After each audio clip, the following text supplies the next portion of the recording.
உங்கள் தங்க நகையை அதிக விலைக்கு விற்கவும் மற்றும் அடகில் இருக்கும் தங்க நகையை மீட்டெடுத்து அதிக விலைக்கு விற்கவும் உடனே அணுகவும். Prime gold hub 9840551787.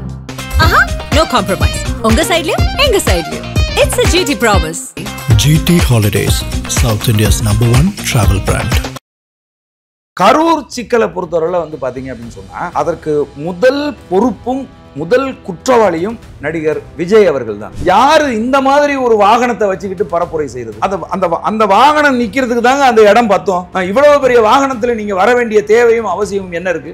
மத்தியானம் 12 மணிக்கு நீங்க வர்றதா உங்க அதிகாரப்பூர்வமான ட்விட்டர்ல போட்டுட்டு இரவு 7 மணிக்கு நீங்க வர்றீங்க அப்படின்னு சொன்னா அந்த இடத்துல உங்களுக்காக கூடி இருக்கக்கூடிய பெண் பிள்ளைகள் இருக்காங்கல்ல, அவங்களுடைய இயற்கை உபதைகளுக்கு அவங்க என்ன ஏற்பாடு நீங்க செஞ்சிருந்தீங்க? அது என்னெல்லாம் நடந்திருக்கு இது வரைக்கும் உங்க மாநாடுகள்ல, உங்களுடைய நிகழ்வுகள்ங்கிறத பத்தி நீங்க சிந்திக்கவே இல்லையா? அப்ப அதை ஒழுங்கு பண்ணணுங்கிற அறிவு கூட, அடிப்படை அறிவு கூட கிடையாதா? 30 பேர் செத்து போயிட்டாங்க சார் அப்படிங்கிறா, அந்த இடத்துல நின்று ஒரு இரங்கல் செய்தி கூட சொல்லிட்டு போக முடியாதா? ஏங்க நீங்க கரூர்ல இருந்து திருச்சியில வந்து உன்னால தங்க முடியாதா? தங்கி அங்கிருந்து உன்னுடைய தொண்டர்களை, உன்னுடைய அடிப்படைகள் இருக்காங்கல்ல, முன்கள போராளிகள் இன்னைக்கு ஓடி ஒளிஞ்சு கிடக்குறாங்க பாருங்க, அவங்க எல்லாம் முன்னாடி நின்று அந்த வேலையை செய்ய மாட்டாங்களா? உங்களை நம்பி நான் என்ன கேட்கிறேன், உன்னை அண்ணன்னு சொல்லி, உன்னை தோழன்னு சொல்லி, உன்னை ஒரு உறவா நினைச்சு வீட்டுல இருந்து பெண்கள் கிளம்பி பொம்பளை பிள்ளைங்க வந்து செத்து போச்சே, அது பத்தின அக்கறை கொஞ்சம் கூட கிடையாதா? ஐம் ஸ்டாண்ட் வித் விஜய்னு சொல்றவன் எல்லாம் வெக்கப்படுங்கடா, எல்லாம் அவமானப்படு. ஏன் அப்படின்னு கேட்டீங்கன்னா, ஒரு முட்டாள், ஒரு மக்கள் சிக்கலை பார்த்து ஓடுகிற ஒரு கோழையோட நாங்க நிக்கிறேன்னு சொல்லுகிறதுனால நீயும் கோழையா போறேங்கிற. உங்களை ஓட்டு போட்டு சிஎம் ஆக்கணும்னு வந்து ஓட்டு பிச்சை எடுத்து நிக்கிற இல்ல ரோட்ல, அந்த மக்களுக்கு நேர்மை இல்லாம நடந்துக்குவீங்க நீங்க. குஷி ஆனந்த் விஜய் கூட இருக்கிற வரைக்கும் விஜய் ஒருபோதும் அரசியல்வாதியாக, அரசியல் தலைவரா மாறவே முடியாது. காரணம் என்னன்னா, ஆதன் சினிமனையில் அனைவருக்கும் ஒரு பெரிய வணக்கம் அண்ட் வெல்கம் டு ஷோ. இன்னைக்கு நம்ம கூட இயக்குனர் களஞ்சியம் அவர்கள் இணைஞ்சிருக்காங்க. அண்ணன்கிட்ட கேட்க நிறைய கேள்விகள் இருக்கு. அண்ணே வணக்கம். வணக்கம் தம்பி. அண்ணா எப்படி இருக்கீங்க? நல்லா இருக்கு தம்பி. சரி, கரூர் துயர் சம்பவம் நீங்க பார்த்துருப்பீங்க. ஆரம்பம் முதல் இப்போ வரைக்கும் இன்னும் பேசும் பொருளாக அமைஞ்சுக்கிட்டே இருக்கு. உங்களோட பார்வையில் ஃபர்ஸ்ட் அந்த கரூர் சம்பவத்தை நீங்க எப்படி எடுத்து? கரூர் சம்பவம் அப்படிங்கிறது வந்து நடந்திருக்க கூடாது, இனியும் ஒரு தடவை நடக்கக்கூடாது, அப்படியான ஒரு சம்பவமாக தான் அதை பார்க்குறேன்.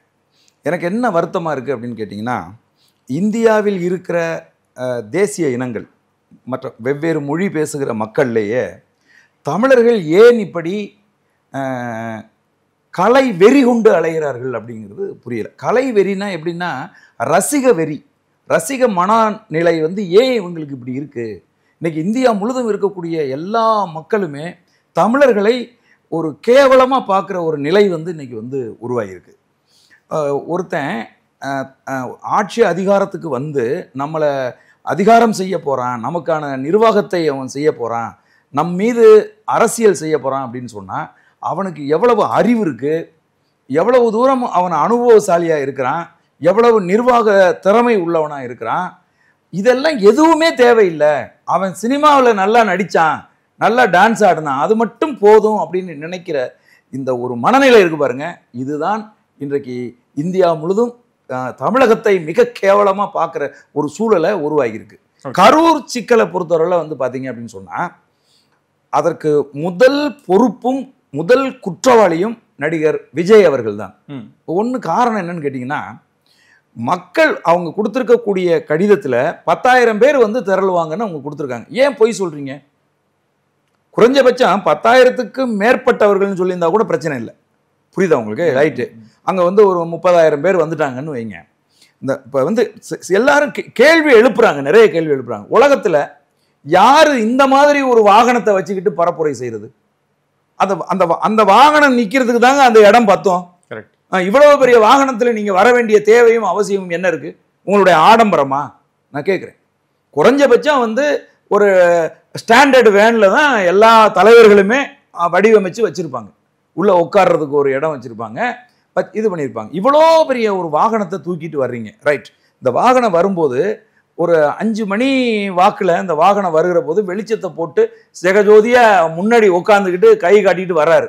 திடீர்னு அந்த கூட்டம் அந்த நெருங்குற இடத்துல லைட் ஆஃப் பண்ணிட்டு ஷட்டர்லாம் க்ளோஸ் பண்ணிட்டு ஏன் உள்ளே போனீங்க?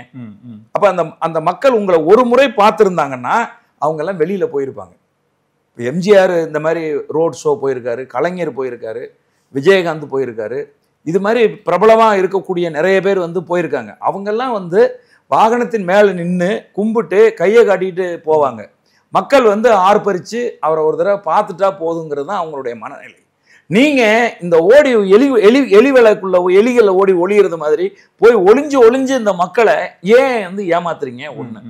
ரெண்டாவது, மத்தியானம் 12 மணிக்கு நீங்கள் வர்றதா உங்கள் அதிகாரப்பூர்வமான ட்விட்டரில் போட்டுட்டு இரவு 7 மணிக்கு நீங்கள் வர்றீங்க அப்படின்னு சொன்னால் அந்த இடத்துல ஆண்கள் இருக்கிறாங்க, ரைட். அந்த இடத்துல உங்களுக்காக கூடி இருக்கக்கூடிய பெண் பிள்ளைகள் இருக்காங்கல்ல, அவங்களுடைய இயற்கை உபதைகளுக்கு அவங்க என்ன ஏற்பாடு நீங்கள் செஞ்சுருந்தீங்க சொல்லுங்க. அதை பற்றிலாம் உங்களுக்கு கவலை கிடையாதா? காலையில் 9 மணியிலிருந்து 7 மணி வரைக்கும் அந்த இடத்துல பெண் பிள்ளைகள் கூடியிருக்கிறாங்க. அவங்களுக்கு அங்கே நான் கேட்குறேன், இத்தனை படங்கள் நீங்கள் வந்து நடிச்சிருக்கீங்க, இத்தனை காட்சிகள் நீங்கள் நடிச்சிருக்கீங்க, இவ்வளவு டைட்டாக வந்து மக்கள் கூடுகிற போது அங்கே பெண் பிள்ளைகளுக்கு ஏற்படுகிற பாலியல் சீண்டல்கள் குறித்து உங்களுக்கு தெரியுமா? சொல்லுங்க. அது என்னென்னலாம் நடந்திருக்கு இது வரைக்கும் உங்கள் மாநாடுகளில், உங்களுடைய நிகழ்வுகள்ங்கிறத பற்றி நீங்கள் சிந்திக்கவே இல்லையா? அப்போ அதை ஒழுங்கு பண்ணணுங்கிற அறிவு கூட, அடிப்படை அறிவு கூட கிடையாதா? சிந்திக்கிற அறிவு சுத்தமாக கிடையாதா? லட்சக்கணக்கான மக்கள் திரண்டு ஒரு இடத்துல இருக்காங்க, எல்லாம் சின்ன சின்ன பிள்ளைகள், பெண் பிள்ளைகள் அங்கே வர்றாங்க அப்படின்னா ஒரு பெண் பிள்ளை வந்து சொல்லுது, எல்லாமே ஆப்த ரெக்கார்டா எல்லாமே அப்படியே போயிடுச்சு, என் உடம்புல வந்து அந்த பசங்களோட குடிச்சிட்டு இருந்த பசங்களோட கைப்படாத இடமே இல்லைன்னு சொல்ற அளவுக்கு ஒரு கொடூரம் நடக்குது அப்படின்னு சொன்னா அதை நீங்க ஒழுங்குபடுத்தணுமா இல்லையா? நீ என்னமோ பெரிய நிரபராதி மாதிரி உட்காந்துட்டு பேசுற. நீங்க தலைவரா இருந்திருந்தால் ஒரு இடத்துல இவ்வளவு பெரிய சம்பவம் நடந்திருக்குன்னா அந்த சம்பவத்துக்கு முன்னாடி நின்று அதை எதிர்கொண்டிருக்கணுமா இல்லையா? கோழை மாதிரி வந்து தெரிச்சு ஓடுனா என்ன அர்த்தம்? பத்திரிகையாளன் கேட்கிறான், 30 பேர் செத்து போயிட்டாங்க சார் அப்படிங்கிறான். அந்த இடத்துல நின்று ஒரு இரங்கல் செய்தி கூட சொல்லிட்டு போக முடியாதா? ஏங்க நீங்க கரூர்ல இருந்து திருச்சியில வந்து உன்னால தங்க முடியாதா? தங்கி அங்கிருந்து உன்னுடைய தொண்டர்களை, உன்னுடைய அடிப்படிகள் இருக்காங்கல்ல, முன்கள போராளிகள் இன்னைக்கு ஓடி ஒளிஞ்சு கிடக்குறாங்க பாருங்க, அவங்க எல்லாம் முன்னாடி நின்று அந்த வேலையை செய்ய மாட்டாங்களா? நான் கேட்கிறேன், ஏன் ஓடினாங்க? நீ ஓடுன ரைட்டுப்பா, விஜய் அவர்கள் ஓடினாங்க ரைட்டுப்பா, உங்க கட்சிக்காரங்க ஏங்க ஒருத்தவங்க கூட இல்லைங்க? ஏன் புஷி ஆனந்த் இல்ல, ஏன் ஆதவ் அர்ஜுனா இல்ல, ஏன் நிர்மல்குமார் இல்ல, ஏன் ஜான் ஆரோக்கியசாமி இல்ல? இவங்க எல்லாம் தானே முன்கள போராளிகள். இன்னும் எவனா இருக்கானே, லயலா மணிங்கிறாங்க, ராஜ்மோகன்ங்கிறாங்க, இவங்க எல்லாம் ஏன் ஓடினாங்க? இவங்க எல்லாம் இருக்கணும்லங்க. அப்ப கட்சி நடத்துறதுக்கு அருகதையற்ற ஒரு ஆளு விஜய். மக்களுடைய பிரச்சனையை எதிர்கொள்வதற்கு திராணி இல்லைன்னா எதுக்கு உங்களுக்கு இந்த வேலைங்கிறேன். அதை விட வந்து என்ன அப்படின்னு கேட்டீங்கன்னா, இன்னும் அசம்பாவிதம் அதிகமாயிரும். எனக்கு திருச்சியில அவ்வளவு வலியோட தான் நான் திரும்பினேன். இல்லைங்க, நான் கேட்கிறேன், அதான் சரிதாங்க. எதுக்கு நீங்க வந்து நீங்க போறதுக்கு வந்து தாமதம் கூட ஆகலாம், உங்களுக்கு அசம்பாவிதம் அதிகமாயின்னு வந்து உன் கட்சிக்காரன் எங்கடா? உன் கட்சிக்காரன் எங்கன்னு கேட்கிறேன். எதுக்கு அவங்களும் போட்டு ஓடினாங்க எல்லாரும்? இங்க பாருங்க, அந்த இடத்துல போய் நின்று இருக்கணும். அசம்பாவிதம் என்ன நடந்தாலும் நான் அந்த குழந்தைகளை போய் இவர் தூக்கி இருக்கணும், அந்த அந்த மருத்துவமனைக்கு அந்த போயிருக்கணும், அந்த மக்களா நின்று இருக்கணும். புரியுதா? அப்பதான் நீ வந்து ஒரு துணிச்சல் மிக்க மக்கள் பிரச்சனையை எதிர்கொள்ளுகிற. இப்படி ஓடி ஓடி எல்லாத்தையும் ஒளிஞ்சுக்கிட்டே இருப்பீங்களா? இப்படி ஒளிஞ்சுக்கிட்டு நீங்க மக்களுக்கு நல்லது, நீங்க சினிமா நடிகர் நடிச்சுட்டு அப்படியே வருவீங்க, அப்படியே வேன் மேல நின்று எல்லாரையும் கும்பிடுவீங்க, மக்கள் ஓட்டு போட்டு உங்களை முதலமைச்சர் ஆக்கிடுவாங்க. அப்புறம் மக்கள் பிரச்சனை எது வந்தாலும் ஓடி ஒளிஞ்சுக்குவீங்களா? நீங்க மக்கள்கிட்ட போகணும். இப்போ ஒரு வீடியோ வந்து வைரல் ஆயிட்டு இருக்கு. என்னன்னா, ஒரு ஆயிரக்கணக்கான மக்களுக்கு நடுவில் விஜயகாந்த் நடந்து வராரு. அங்க இந்த ரசிகர்கள் ஏதோ கிட்ட வந்து அம்முறாங்க, தோல்ல கிடக்க துண்டு எடுத்துட்டு சொல்லண்டு அடிக்கிறாரு. ஒரு இந்த ஜல்லிக்கட்டுல காளைங்க சொல்லலும்ல, அந்த மாதிரி அவன்டா தலைவன். மக்கள் மத்தியில இறங்கி நடக்கிறதுக்கு திராணி இல்லாதவன், ஓடி ஒளியிடுவன், மக்களை பார்த்து பயப்படுறவனுக்கு எதுக்கு அரசியல்னு கேட்கிறேன். உனக்கு எதுக்கு அரசியல்? மக்கள் முன்னாடி நிக்கணும். விஜயகாந்த் நின்னா மத்தியா, துண்டு எடுத்துட்டு அடிச்சு எல்லாரையும் விரட்டுறான் மத்தியா. அந்த அளவுக்கு ஒரு யாருக்கு மக்கள் கூடல? யாருக்கு கூடல? எல்லாருக்கும் தான் கூடுது. ஓடி ஓடி எல்லாத்துக்கும் ஒளிஞ்சுக்குவீங்களா? அப்படியே ஒளிஞ்சுக்கிட்டு இருந்துகிட்டு அரசியல் பண்ணுவீங்களா? செத்து போயிட்டாங்க குழந்தைகள், பச்சிலம் பிள்ளைகள், 10 குழந்தைங்க வந்து இறந்துருக்கு. உங்களை நம்பி நான் என்ன கேட்கிறேன், உன்னை அண்ணன்னு சொல்லி, உன்னை தோழன்னு சொல்லி, உன்னை ஒரு உறவா நினைச்சு வீட்டில இருந்து பெண்கள் கிளம்பி பொம்பளை பிள்ளைங்க வந்து செத்து போச்சே, அது பத்தின அக்கறை கொஞ்சம் கூட கிடையாதா? நான் கேட்கிறேன். வீடியோ போடுறீங்க, ஒரு வீடியோ 3 நாள் கழிச்சு ஒரு வீடியோ போடுறீங்க. அந்த வீடியோவில் அவங்களுக்கு இந்த இரங்கல் செய்தி சொன்னீங்களா? அவங்க இந்த மாதிரி ஆகி போயிட்டாங்க வருத்தம் சொன்னீங்களா? நீங்கள் சிஎம்முக்கு வந்து சேலஞ்சு பண்ணுறீங்களா கேட்குறேன். ஏன்னா புத்தினே சுத்தமாக கிடையாதா? இந்த மாதிரி வந்து ஒரு சம்பவம் நடந்து போச்சு. அந்த சம்பவம் தெரிஞ்சோ தெரியாமலோ அதுக்கு நான் காரணமாக இருந்துட்டேன். என்னை பார்க்க தான் நீங்களாம் வந்தீங்க. நான் சொன்னேன், உங்கள் ஒவ்வொரு வீட்லேயும் நான் வந்து ஒரு தாய் மாமனாக இருப்பேன்னு சொன்னேன். என்னை முன் வச்சு இந்த குழந்தைகள்லாம் இறந்து போனது என்னால் தாங்கிக்க முடியல. நான் வந்திருந்தா இன்னமும் சிக்கல் ரொம்ப பெருசாயிரும்னு தான் நான் ஒதுங்கி இந்த பக்கம் வந்தேன். ஆனால் உங்கள் வீட்டுக்கு உறுதியாக நான் வருவேன். உங்கள் சாகிற வரைக்கும், நான் சாகிற வரைக்கும் உங்கள் குடும்பங்களுக்கு நான் வந்து ஆதரவாக நிற்பேன். நீங்கள் எதுக்கும் கவலைப்படாதீங்க. இனி ஒரு தடவை இந்த மாதிரிலாம் வந்து நடக்கக்கூடாது. அதற்கான ஒழுங்குகளை நான் வந்து செய்வேன். மக்கள் என்னை வந்து மன்னிச்சுங்க. நான் அந்த இடத்துல இல்லைங்கிறது பெரும் குற்றம்தான். ஆனால் நான் இருந்திருந்தா இன்னமும் சிக்கல் பெருசாக இருக்குமோங்கிற அச்சத்தில் தான் நான் வந்து இருக்கிறேன். ஆனால் உறுதியாக நான் இப்போ அரசாங்கத்திட்ட கேட்டிருக்கேன். அரசாங்கத்திட்ட அனுமதி கேட்டிருக்கேன். அனுமதி எனக்கு கொடுத்தாங்கன்னா நீ உறுதியாக நான் ஒவ்வொருத்தர் வீட்டுக்கு நான் வருவேன். இப்படி இல்லைங்க பேசியிருக்கணும். இதை விட்டு சிஎம் சார் நீங்கள் பழி வாங்குறதுனா என்ன பழி வாங்குங்க? என்னையா பழி வாங்குறாங்க? என் தொண்டர்களை பழி வாங்க. உன் தொண்டர்கள் எல்லாம் அங்கே நின்று களமாடினாங்களா? இன்னைக்கு அரசியல் களத்தில் இருக்கக்கூடிய ஒவ்வொருத்தனும் ஏதோ ஒரு காரணத்துக்காக சிறைக்கு சென்றவர்கள் தான். ஏதோ ஒரு காலத்துக்காக மக்கள் போராட்ட களத்தில் நின்றவர்கள் தான். பல்வேறு சிக்கல்களை எதிர்கொண்டவர்கள் தான். அப்போ ஒரு சிக்கல் வந்துச்சு அப்படின்னு சொன்னா உங்க கட்சியில் இருக்கவங்கலாம் ஓடி ஒளிஞ்சுக்குவான். அவர்கள் அப்ப யாரு அரசு நடவடிக்கை ஆக்சுவலா உங்க மேல நடவடிக்கை எடுத்திருக்கணும். அது மிரட்டும் தோணியும் அதுல நம்ம பார்க்க முடியுதுல்லண்ணா. இது வந்து நீங்க சொன்ன மாதிரி அந்த வருத்தம் வந்து ரொம்ப கம்மியா தெரிவிச்சாலும் எங்கேயுமே நடக்காத விஷயம் இங்க ஏன் நடக்குது அதுதாங்க நான் சொல்றேன். அந்த ஆளுக்கு வந்து என்னன்னா அந்த துயரம் குறித்த கவலை இல்லை. அதுதான் நான் சொல்றேன். நான் சொன்னது மாதிரி தான் சொல்லி இருந்திருக்கணும். விஜய்க்கு வந்து அங்க நடந்த துயரம் குறித்த கவலையை விட இது வந்து எப்ப பேசணும்?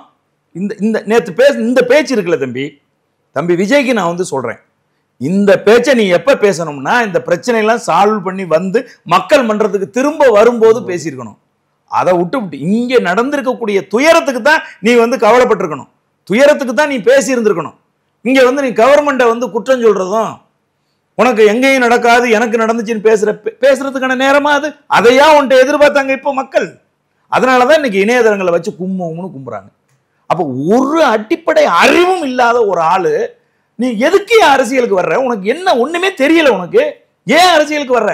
மக்கள் பிரச்சனையை எதிர்கொள்ள முடியாமல் புறமுதுகிட்டு ஓடிய ஒரு கோழைக்கு ஏன் அரசியல்? இந்த கேள்விக்கு பதில் சொல்லுங்க. ஐம் ஸ்டாண்ட் வித் விஜய்னு சொல்றவன் எல்லாம் வெக்கப்படுங்கடா, எல்லாம் அவமானப்படு. ஏன் அப்படின்னு கேட்டீங்கன்னா ஒரு முட்டாள் ஒரு மக்கள் சிக்கலை பார்த்து ஓடுகிற ஒரு கோழையோட நாங்க நிக்கிறேன்னு சொல்லுகிறதுனால நீயும் கோழையா போறேங்கிற. அதனால தயவு செய்து விஜய் மாதிரி ஒரு ஆள் வந்து அரசியலுக்கு வரவே கூடாது. முதல்ல நீ வந்து அரசியலை தெரிஞ்சுக்க, படிச்சுக்க.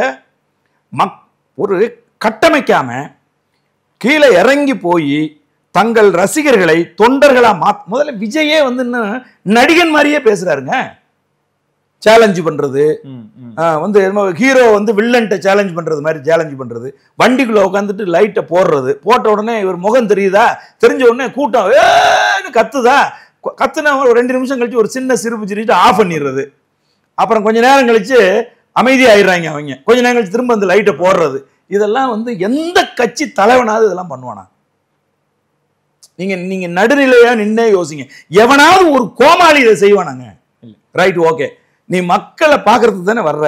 உன்னை பாக்குறதுக்கு தானே மக்கள் 2 பக்கமும் ஆயிரக்கணக்கான பேர் சாரையா நிக்கிறாங்க. நீ அந்த வாகனத்துக்கு மேல ஏறி அவங்கள பார்த்து ஏன் கையை சச்சா குறைஞ்சு போயிருவேன்? எதுக்கு லைட்டை ஆஃப் பண்ணிட்டு உள்ள போன? அப்போ உன் நோக்கம் என்ன? உன் வண்டிக்கு பின்னாடி இவங்க எல்லாம் ஓடி வரணும், இங்க ஒரு பெரிய கூட்ட நெருக்கடியை ஏற்படுத்தணும். புரியுதா உங்களுக்கு? அப்போ இது வந்து எப்படி இருக்குன்னு கேட்டீங்கன்னா களத்தில் இறங்கி போய் மாவட்டமா தன்னோட ரசிகர்களை சந்திச்சு அவர்களை ஒழுங்குபடுத்தி.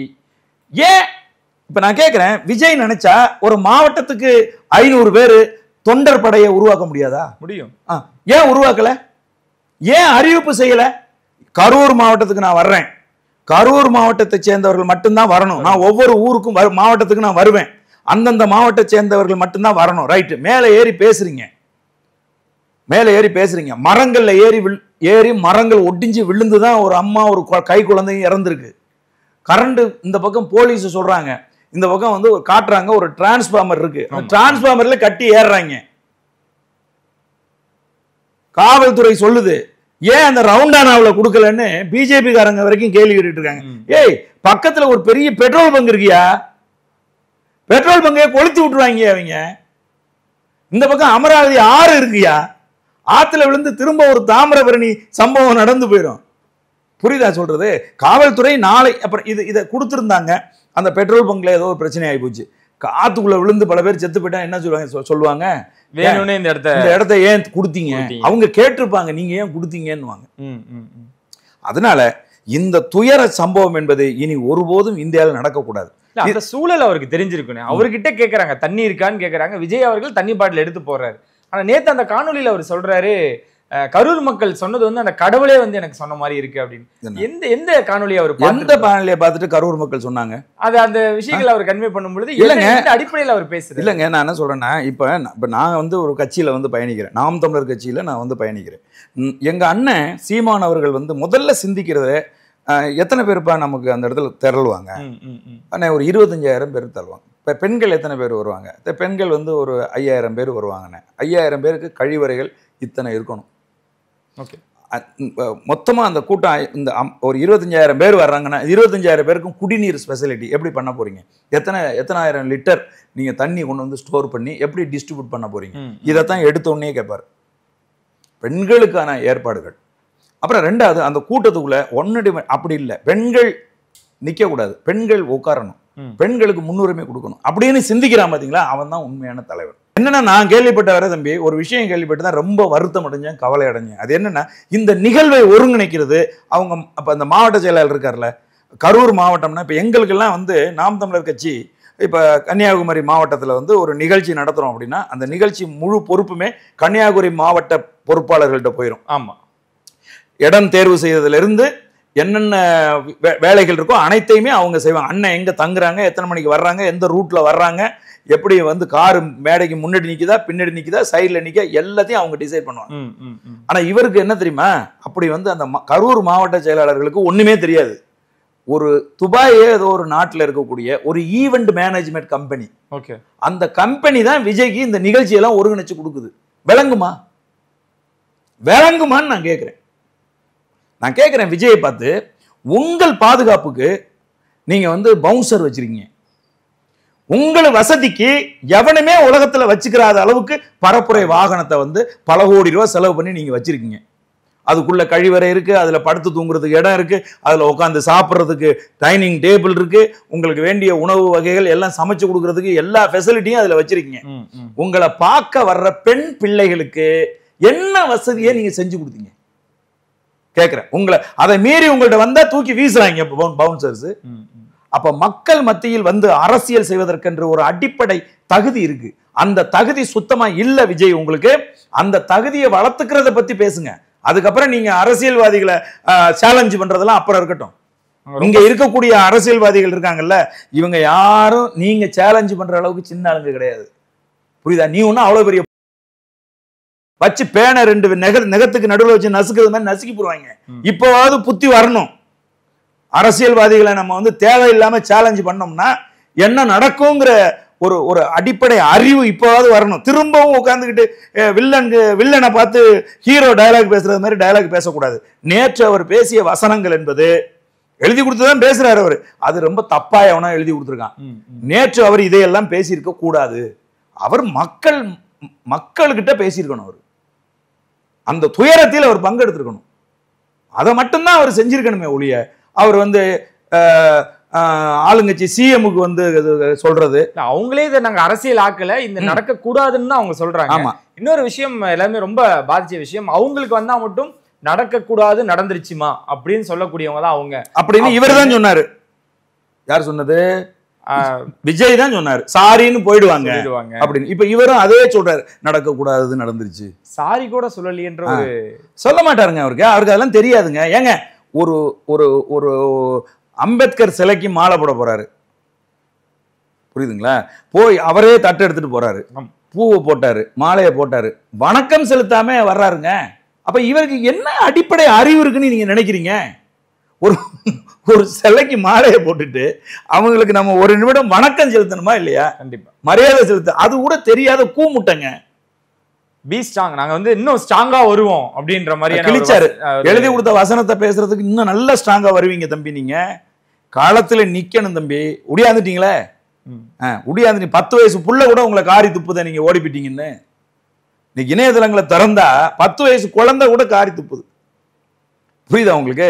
நீங்க வந்து செஞ்சது வந்து இதை நீங்கள் வரலாற்றில் இனிமே யாரை தெரியுமா உதாரணம் சொல்லுவாங்க? விஜயை தான் சொல்லுவாங்க. மக்கள் பிரச்சனைகளை எதிர்கொள்ளணும், மக்கள் பிரச்சனை வருகிற போது அந்த இடத்தை விட்டு தெரிச்சு ஓடுறது வந்து கோழைத்தனம். அவன் ஒருபோதும் மக்கள் தலைவனா ஆகவே முடியாதுங்க. அது அந்த மக்கள் வந்து மன்னிக்கவே மாட்டாங்க. நீ சும்மா ஒரு 10 பேர் ரசிகர்கள் கடந்துக்கிட்டு திரும்பவும் ஸ்டாண்ட் வித் விஜய்னு சொல்லிட்டு இருப்பான். ஆனா உண்மையா அந்த பொதுமக்கள் மத்தியில ஒரு இது இருந்தது இல்ல, ஒரு ஆதரவு இருந்தது இல்ல, அது வந்து சுத்தமா போயிடுச்சு. அது வந்து பொதுமக்கள் படித்தவர்கள், அறிவும் ஆற்றலும் மிக்கவர்கள் எல்லாருமே ரொம்ப வெறுத்துட்டாங்க. அதுதான் நானும் கேட்கலாம் இருந்தேன். ஸ்டாண்ட் வித் விஜய்னு ஒருத்தர் எழுதுறாங்க, மக்கள் மேல குறை சொல்றாங்க. அவரு எத்தனை மணிக்கு வந்தாலும் 7:30 மணிக்கு வந்தாலும் உங்களை யார் காலையிலேருந்து நிக்க சொன்னாங்கன்னு மக்கள் மேல குறை சொல்லி எழுதிக்கிட்டு. அப்படி சொல்றவங்க எல்லாம் வந்து அவங்கெல்லாம் வந்து அவங்கள மனிதர்களாகவே மதிக்க தேவையில்லை. ஒரு மனுஷன் அவன் அழைப்பு விட்டுருக்கான், அவனை நேரடியா ஒரு தடவை பார்க்கணும் அப்படிங்கிறதுக்காக தான் வந்து அங்கே நின்றுட்டு இருக்காங்க. நீங்க சொன்ன நான் விஜய் எப்படியாப்பட்டாலும் நான் சொல்றேன். நான் வந்து விஜய் கூட வேலை செஞ்சிருக்கேன். கோயம்புத்தூர் மாப்பிள்ளைங்கிற படத்துல நான் ஒர்க் பண்ணியிருக்கேன்.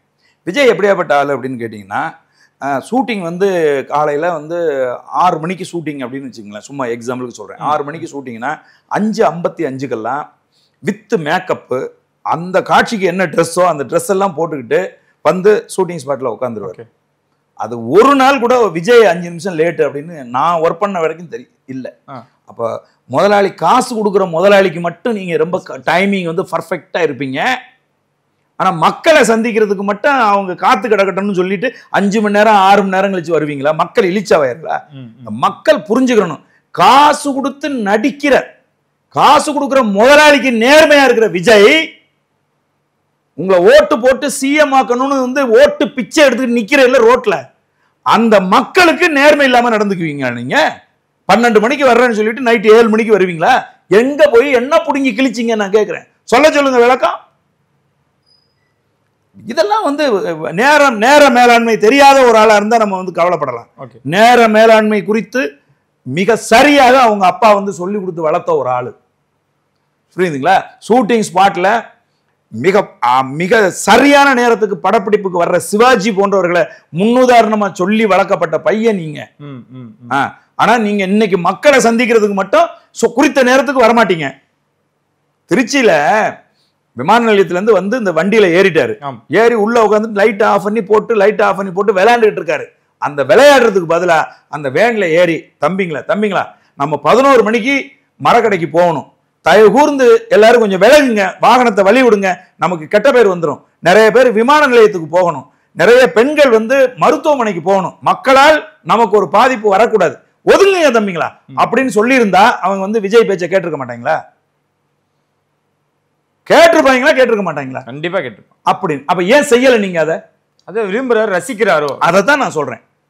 ஒரு விளையாட்டு பிள்ளை மாதிரி உட்காந்துக்கிட்டு லைட்டை போட்டு ஆஃப் பண்ணிட்டு 5 மணி நேரமா வேனுக்குள்ள வந்து ஒரு குரங்கு உட்காந்துருக்கிறது மாதிரி இப்படியே உட்காந்துட்டு இருந்தா என்ன? நீ என்ன அரசியல் கட்சி தலைவரா? நீங்க நேர மேலாண்மை வேண்டாம். உங்களால் பாதிக்கப்பட்ட மக்கள் எவ்வளவு பேர் தெரியுமா? திருச்சியில எத்தனை பேர் வந்து மருத்துவமனைக்கு போக முடியாம தவிச்சாங்க, எத்தனை பேர் விமானத்தை விட்டு கதறி அழுதாங்க.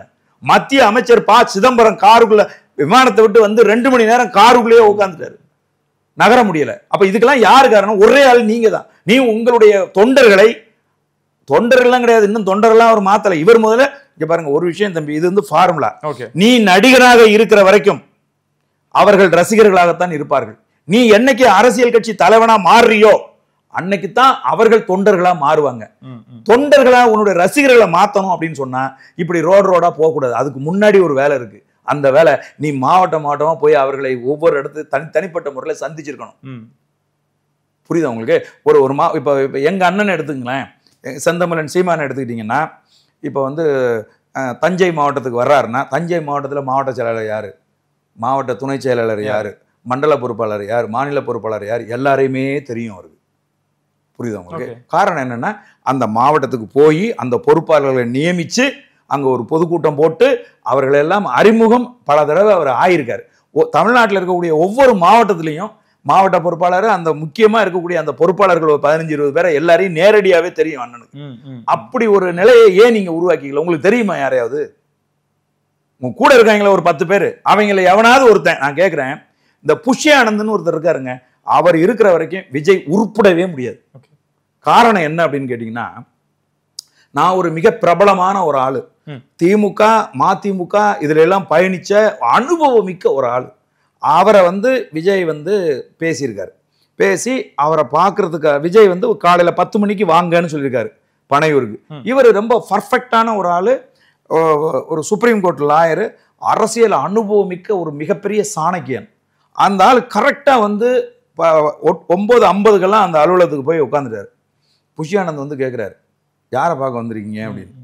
தம்பி தான் என்கிட்ட வந்து ஃபோனில் பேசினாரு, 2 நாளாக பேசிகிட்டு இருக்கோம், இன்னைக்கு காலையில் நேராக சந்திக்கிறதுக்காக வர சொல்லியிருக்காரு அப்படின்னு. இல்லை இன்னைக்கு பார்க்க முடியாது அவரை. ஏங்க? இல்லை அவர் படம் பார்த்துட்டு இருக்காரு.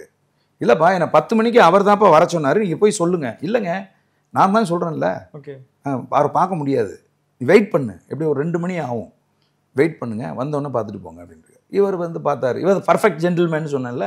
அப்படிங்களா சார், 2 மணினா எனக்கு வேறு அப்பாயின்மெண்ட் இருக்குது சார், நான் போயிட்டு இன்னொரு நாளைக்கு வரேன் சார்ன்ட்டு வந்து அவர் ஒரு பிரபலமான தேசிய கட்சியில் போய் சேர்ந்துட்டார். ஓகே. அப்போ இந்த புஷி ஆனந்த் இது மாதிரி போன பல பேரை வெட்டி விட்டுருக்காப்ல. தனக்கு கொஞ்சம் அறிவும் ஆற்றலும் மிக்கவங்களா இருக்காங்களே, நம்மளை போரம் தள்ளி விட்டுருவாங்களோ, புரியுதுங்களா உங்களுக்கு? அப்படின்னு இந்த புஷி ஆனந்த் விஜய் கூட இருக்கிற வரைக்கும் விஜய் ஒருபோதும் அரசியல்வாதியாக அரசியல் தலைவராக மாறவே முடியாது. காரணம் என்னன்னா, ஒரு நல்ல அறிவும் ஆற்றலும் மிக்க அரசியல் தெரிந்தவர்களை எல்லாம் அவர் கிட்ட நெருங்க விட மாட்டேங்கிறார். அங்க அடுத்த தளபதி, அதாவது அடுத்த விஜய் தளபதினு அவங்களோட பட்டம் சேர்த்துட்டு அவரோட தளபதியா இருக்கணும்னு முயற்சிக்கக்கூடிய அந்த 3 பேத்துக்கு தான் போட்டியான அது ஆதவர்ஜுனா. ஆமா, இவங்க 3 பேருக்குமே, ஆதவர்ஜுனாவும் அவர் பேர் என்ன, ஜான் ஆரோக்கியசாமி, 2 பேருமே வந்து தேர்தல் வியூக வகுப்பாளர்கள். அவங்களுக்கு களத்துல அரசியல் எப்படி கட்டமைக்கணும், கள வேலைகளை எப்படி செய்யணும் அப்படிங்கிறது தெரியாது. இப்ப விஜய்க்கு உள்ள ஒரே ஒரு ப்ராப்ளம் என்னன்னா, அரசியல் தெரியாதவர்களை வைத்துக்கொண்டு அவர் அரசியல் பண்ணணும்னு நினைக்கிறது தான் இங்க பிரச்சனை. அதான் யார் எனக்கு அடுத்தது, அவருக்கு அடுத்தது நான் தான் அப்படின்ற ஒரு இடத்துக்கு தான் இவங்க 3-4 நான் எம்ஜிஆர் ஆயிருவேன்னு சொன்னாங்க. எம்ஜிஆர் வந்து திமுகல இருந்து வெளியில வந்த போது அவர் கூட இருந்தவங்க யாரெல்லாம் தெரியுமா?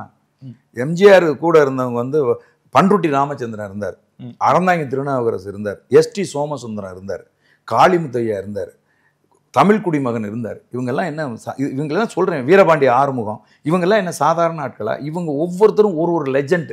இவங்கெல்லாம் எம்ஜிஆர் கூட இருந்ததுனால தான் எம்ஜிஆர் வந்தாரு. உங்க கூட யார் யார் இருக்கா சொல்றா பாப்போம். தம்பி விஜய் சொல்லுங்க, உங்க கூட யார் யார் இருக்கா? அரசியல் தெரிஞ்சு கரைச்சு குடிச்சவன் யார் யார் இருக்கா? முதல்ல தமிழ் பேச தெரியுமா? ஆதவர்ஜுனாவுக்கு தமிழ் பேச தெரியல, புஷி ஆனந்துக்கு தமிழ் பேச தெரியல. யாரை வச்சுட்டு நீங்க அரசியல் கட்டமைச்சு நீங்க முதலமைச்சரா வந்துட போறீங்க? இப்ப இருக்கிற பிரச்சனை என்ன தெரியுமா? 2 தான். 1, திமுக காலில் விழுவணும், இல்ல அப்படின்னா பிஜேபி காலில் விழுவணும். இதுதான் இங்க சந்தேகம் ஏற்படுது. நேற்று அங்க ஒரு குழு வந்து போய் ஆராயிறாங்க. அந்த குழு ஆராய்ஞ்சிட்டு இருக்கும் பொழுது கிட்டத்தட்ட அதோட முடிவை சொல்லும் பொழுதுதான் இவர் ஒரு காணொலியை போடுறாரு. அப்போ இவ்வளவு நாளா அந்த ஒளிச்சு வைக்கப்பட்ட அந்த சாயம் தான் நேற்று வெளுத்திருக்கும். இப்ப எல்லாரும் ஊடகங்கள்ல பேசிக்கிறது என்ன அப்படின்னு கேட்டீங்கன்னா, இவர் வந்து போன்ல வந்து குருமூர்த்தி அவர்களை தொடர்பு கொண்டு பேசி அவர் சொன்னதின் அடிப்படையில தான் இவர் இதை போட்டாரு. ஓகே. ஆனா அவர்கிட்டயே எழுதி கேட்டிருக்கலாம், அவராவது ஒழுங்கா எழுதி கொடுத்துருப்பாரு. கூட இருக்கிற அந்த கூமுட்டைங்களை வச்சுக்கிட்டே எழுதி தப்பா போயிடுச்சு அது அப்படின்னு எல்லாரும் வந்து வெளியில உள்ளவங்க அந்த அந்த காணொலி வராம இருக்க வரைக்குமாவது கொஞ்சம் மரியாதை இருந்துச்சுங்க. அந்த காணொலி வந்த உடனே மரியாதை 100% சரிஞ்சு போச்சு. சும்மா அந்த கத்துக்குட்டிங்க அந்த ரசிகர் குஞ்சுங்க பேசுறது கிடையாது அரசியல். அது கிடையாது அரசியல். அவங்க தொகுதிக்கு வந்து அதிகபட்சமா 5000 பேர் இருப்பாங்களா? அப்ப ஓட்டு போட வேண்டியவங்க மக்கள் தானே. அந்த மக்கள் மனதிலிருந்து நீ வெளியில போயிட்டயா? இன்னைக்கு பிஜேபி வந்து பாத்தீங்கன்னா இந்த பக்கம் வந்து இந்த கலவரத்தை முன் வச்சு ஸ்கோர் பண்றதுக்கு திமுக நினைக்குது. ஒரு பக்கம் முதலமைச்சர் போய் நிக்கிறாரு, துணை முதல்வர் வெளிநாட்டுல இருந்து வர்றாரு, கனிமொழி போய் நிக்கிறாங்க, அமைச்சர்கள்லாம் போய் நிக்கிறாங்க, அம்பில் மகேஷ் போய் குழந்தைகள் இறந்து கிடக்கிறத பார்த்து கதறி அழுகிறாரு. புரியுதா உங்களுக்கு? இது ஒட்டுமொத்தமா அந்த ஒரு நபர் கமிஷன் அமைக்கிறாங்க, வருவாய்த்துறை செயலர் போய் அங்க போய் நடவடிக்கை எடுக்கிறாங்க, ஒரு காவல்துறை உயர் அதிகாரியின் தலைமையில் 8 பேர் கொண்ட குழு போட்டு காவல்துறை விசாரணை நடக்குது ஒரு பக்கம், இவ்வளவு இவங்க செஞ்சு அதில் ஸ்கோர் பண்ணணும்னு நினைக்கிறாங்க. இந்த பக்கம் பிஜேபி பார்த்தீங்கன்னா அண்ணாமலை அவர்கள் இன்னும் வீட்டுக்கு போகலன்னு நினைக்கிறேன், அங்கேயே கரூர்லயே இருக்காரு. கரூர்லயே இருந்து விஜயை முடிஞ்ச அளவுக்கு முட்டு கொடுக்குறாரு. அவர் திமுகவை முடிஞ்ச அளவுக்கு தாக்குறாரு. இன்னொரு பக்கம் வானதி சீனிவாசன், இன்னொரு பக்கம் இந்த தமிழ்நாட்டுல என்ன பிரச்சனை நடந்தாலும் எட்டியே பார்க்காத ஒரு ஆளு நிர்மலா சீதாராமன் அவர்கள். அவங்க எல் முருகன், இவங்க 2 பேரும் பிரதம மந்திரி வர்றதா இருந்துச்சு, அவரால் வர முடியாததுனால ஆன் பிஹாஃப் ஆஃப் பிஎம் நாங்க 2 பேரும் வந்திருக்கோம்னு சொல்லி வந்து மருத்துவமனைக்கு போறாங்க, இறந்து போனவங்க வீட்டுக்கு தெரிவிக்கிறாங்க. இதையெல்லாம் விட உச்சபட்சமா பாரதிய ஜனதா கட்சியினுடைய அகில இந்திய தலைமை ஜே.பி. நட்டா அவர்கள் ஒரு உண்மையறியும் குழு அமைச்சு, அவர் ஹேமா மாலினி தமிழ் பேசுற ஒரு பெண் தலைமையில ஒரு உண்மையறியும் குழு அமைச்சு அவங்க அனுப்பிவிட்டு உண்மையறியும் குழு இங்க வச்சிருக்காங்க. இப்ப இதெல்லாம் பார்க்கும்போது இந்த 2 கட்சிகளுக்கும் விஜயை யாரு அபகரித்துக் கொள்வது அல்லது விஜயால் ஏற்பட்ட இந்த பிரச்சனையை சரி செய்வதன் மூலமாக விஜய் மீது அபிமானம் கொண்டு இருப்பவர்கள் மக்கள் இருக்காங்கல்ல, அவங்களுடைய அபிமானத்தை யார் கவர்வது அப்படிங்கிற வேலையை அவங்க பயங்கரமா செய்யறாங்க. இந்த சிக்கல்ல இருந்து வெளியில வர்றதுக்கு அவருக்கு இருக்கிறதுக்கு இந்த 2 வாய்ப்பு தான். ஒண்ணு பிஜேபியோட போகணும், இல்லை அப்படின்னா திமுகவோட சமரசமாகணும். இதுதான் இப்ப இன்னைக்கு இருக்கக்கூடிய நிலைமைய நான் கருதுறேன் தம்பி. சிறப்பு. ஆனா இறுதியா இந்த கேள்வியோட நான் முடிச்சுக்கணும்னு நினைக்கிறேன். நாம் தமிழர் இருக்கக்கூடிய தம்பிகளை வம்பிழுத்த இந்த டிவிகே கூட சொந்தங்கள், அந்த தம்பிகள், அவங்களுக்கு நீங்க என்னென்ன சொல்லுவீங்க? இல்ல தம்பி, நாம என்ன சொல்றோம்னா, இந்த டிவிகே அதாவது விஜயனுடைய கட்சியில் பயணிக்கிற தம்பி தங்கைகளுக்கு யாருக்குமே அரசியல் அனுபவம் கிடையாது. மற்ற கட்சியில் இருக்கக்கூடிய தலைவர்களை மிக அநாகரிகமா, மூன்றாம் தரமா, வாடா போடான்னு பேசுறது, கெட்ட கெட்ட வார்த்தைகளை பயன்படுத்தி பேசுறது, இதன் மூலமா யாருக்கு கெட்ட பேர் வரும்னா அவங்க தலைவருக்கு தான் வரும். திருத்தப்படாத, அறிவூட்டப்படாத, அரசியல் ஆக்கப்படாத பிள்ளைகளை வச்சுக்கிட்டு இருக்காரு விஜய் அப்படிங்கிற கெட்ட பேரு அவருக்கு தான் வரும். இவருங்க மாநிலத்தினுடைய ஒரு முதலமைச்சருங்க. நம்ம என்னதான் இப்ப நாங்க நாம் தமிழர் கட்சி திமுகவை மிக கடுமையாக எதிர்க்கிறோம். ஆனால் அதே நேரத்தில் நாங்கள் தரக்குறைவா பேச மாட்டோம், தனிப்பட்ட தாக்குதல் நடத்த மாட்டோம், அவனை இவனேன்னு நாங்க பேச மாட்டோம். எங்களுடைய மழலை பாசறை தம்பி கூட மதிப்புக்குரிய மாநிலத்தின் முதல்வர்னு தான் பேசுவான். புரியுதா உங்களுக்கு? அப்போ நீங்க முதலமைச்சரை சேலஞ்ச் பண்றாங்க இந்த பசங்க, மிக மோசமா சேலஞ்ச் பண்றாங்க, கெட்ட கெட்ட வார்த்தையை பேசுறாங்க. அப்புறம் அவனே இவனுங்கிறாங்க. உதயநிதி எல்லாம் என்ன ஒரு ஸ்டாலின், அவன்லாம் என்ன பெரிய ஆளா அப்படிங்கிறாங்க. நமக்கு திகிருங்குது, டே அவன் மாநிலத்தோட துணை முதல்வர்ரா அப்படின்னு நமக்கு தோணுது. அதே மாதிரிதான் எங்க அண்ணன் செந்தமிழன் சீமானையும் கண்ணா புண்ணான்னு பேசுறாங்க, கெட்ட கெட்ட வார்த்தையை பயன்படுத்துறாங்க. அவனை இவனை சீமான்லாம் ஒரு ஆளா, எங்க ஊருக்கு வந்தான்னா அவ்வளவுதான் அப்படிங்கிற ரேஞ்சுக்கெல்லாம் பேசுறாங்க. இதெல்லாம் கட்டுப்படுத்தணும். புரியுதுங்களா? எங்க கட்சியை பொறுத்தளவுல இப்படி ஒருத்தன் கட்டுப்பாடு இல்லாம ஒருத்தன் பேசிட்டான் அப்படின்னா அடுத்த நொடி அவன் கட்சியில் இருக்க மாட்டான், கட்சியை விட்டு நீக்கிடுவான். அந்த அச்சத்தை தமிழ்நாடு முழுவதும் ஏற்படுத்தியாச்சு. மரியாதையோடு மற்ற தலைவர்களை விமர்சிக்க வேண்டாம் என்று சொல்லவில்லை, ஆனால் அவர்களை மரியாதையோடு விமர்சிக்கணும் அப்படிங்கிற ஒரு நிலையை உருவாக்கி, இதைத்தான் விஜய் செய்யல. இது அண்ணன் செந்தமிழன் சீமானுக்கு ஒரு அரசியல் அறிவு அடிப்படையில் இருந்ததுனால 2010 கட்சி ஆரம்பிச்சு 11, 12, 13, 14 அவர் கட்டமைப்பு பணிகளை தான் செஞ்சுக்கிட்டு இருந்தார். எலெக்ஷன் தேர்தல் களத்துக்கு வரல. புரியுதுங்களா? ஒரு வலுவான கட்டமைப்பை உருவாக்கி விட்டு இன்னைக்கு அந்த கட்டமைப்பை அவர் ஊர் ஊரா போய் உருவாக்குனதுனால தான் அந்த டிசிப்ளின் இருக்கு. அப்படி ஒரு 50,000 பேர் திரண்டிருப்பான், 1,00,000 பேர் திரண்டிருப்பான், அப்படியே அங்கங்க நின்றுட்டு இருப்பான். ஒரே ஒரு அறிவிப்பு வரும், அக வணக்கம் அப்படின்னு. அடுத்த நொடி பின் டிராப் சைலண்ட், எங்க நின்னானோ அங்கே நிற்பான். புரியுதா உங்களுக்கு? இந்த டிசிப்ளின் விஜய்கிட்ட இருந்திருந்தால், இதற்கு அவர் முயற்சி செய்து இப்படி ஒரு டிசிப்ளின் ஃபோர்ஸை நம்ம உருவாக்கணும் அப்படின்னு ஆசைப்பட்டிருந்தால் தேர்தல் களத்துக்கே வந்திருக்க மாட்டார். முதல்ல கட்டமைப்பு பணியை செஞ்சிருப்பார். அப்படி செஞ்சிருந்தா இந்த மாதிரி சிக்கல்கள் ஏற்பட்டிருக்காது. இதைத்தான் இன்றைக்கு தமிழகத்தில் இருக்கக்கூடிய அனைத்து அரசியல் கட்சிகளும் கட்சியினுடைய தலைமைகளும் இன்னைக்கு விஜய்க்கு அதை தான் திரும்ப திரும்ப சொல்றாங்க. இன்னைக்கு அவருடைய பேட்டியை சிபிஎம் விமர்சிக்குது, விடுதலை சிறுத்தைகளை விமர்சிக்குது, எல்லா திமுக விமர்சிக்குது, எல்லா அரசியல் கட்சிகளுமே அவர் கொடுத்த பேட்டியை விமர்சிக்குது. ஏன்னா அப்படி பேசி இருக்க கூடாது. கால சூழ்நிலைக்கு தகுந்த மாதிரி இந்த இடத்துல எந்த ஸ்டாண்ட்ல நிக்கணுங்கிறது கூட தெரியலையே உங்களுக்கு அப்படிங்கிறது தான் வைக்கிற குற்றச்சாட்டு. அவங்க தம்பி தங்கைகளுக்கு நம்ம என்ன சொல்றோம்னா, விஜய் அப்படிங்கிறவர் வெறும் நடிகர், அவர் இன்னும் அரசியல்வாதியாக மாறவில்லை. அதனால அவரை முன் வச்சுக்கிட்டு அவருடைய ரசிகர்னு சொல்லிட்டு நீங்க பொது வெளியில வந்து அநாகரிகமா பேசுவதன் மூலமா கெட்ட பேர் யாருக்குன்னா விஜய்க்கு தான். இப்படி ஒரு வாய்ப்பு கிடைக்கிற போது எல்லோரும் சேர்ந்து ஏறி நின்று அடித்து நொறுக்கி விடுவார்கள் விஜயை. அதுக்கு காரணமே நீங்களா தான் இருப்பீங்க. அதனால அவங்க தம்பி தங்கைகளுக்கு நம்ம சொல்றது என்னன்னா, மரியாதையோடு மற்ற அரசியல் கட்சி தலைவர்களை விமர்சிங்க, தேவையில்லாம கெட்ட வார்த்தைகளை பயன்படுத்தாதீங்க. இணையதளங்கள்ல வந்து அசிங்கமா பதிவிடுறதெல்லாம் விஜய்க்கு தான் வந்து அவமானம், விஜய்க்கு தான் கேவலம், விஜய்க்கு தான் பெரும் பின்னடைவு ஏற்படும். இதையெல்லாம் மைண்ட்ல வச்சுக்கிட்டு நீங்கள் முதல்ல அரசியல் கத்துக்குங்க, ரசிகர் மனப்பான்மையில இருக்காதீங்க, தொண்டர் மனப்பான்மைக்கு வாங்க. கட்சியின் உறுப்பினர், நமக்கு ரெஸ்பான்சிபிலிட்டி இருக்கு, நம்ம தான் அதை சரி செய்யணும் அப்படிங்கிற மனநிலைக்கு வாங்கங்கிறது தான் என்னுடைய அவங்களுக்கு நான் சொல்ற கருத்து. சரி, ரொம்ப நன்றிண்ணே. மிக்க மகிழ்ச்சி எங்களோட பகிர்ந்துகிட்டதுக்கு. ஆமா, மிக்க மகிழ்ச்சி. நன்றி, வணக்கம். இன்னும் நிகழ்ச்சியில் சந்திக்கும் உங்களுடைய விடைபெறுகிறேன். நான் உங்கள் ஜீவனக்கம்.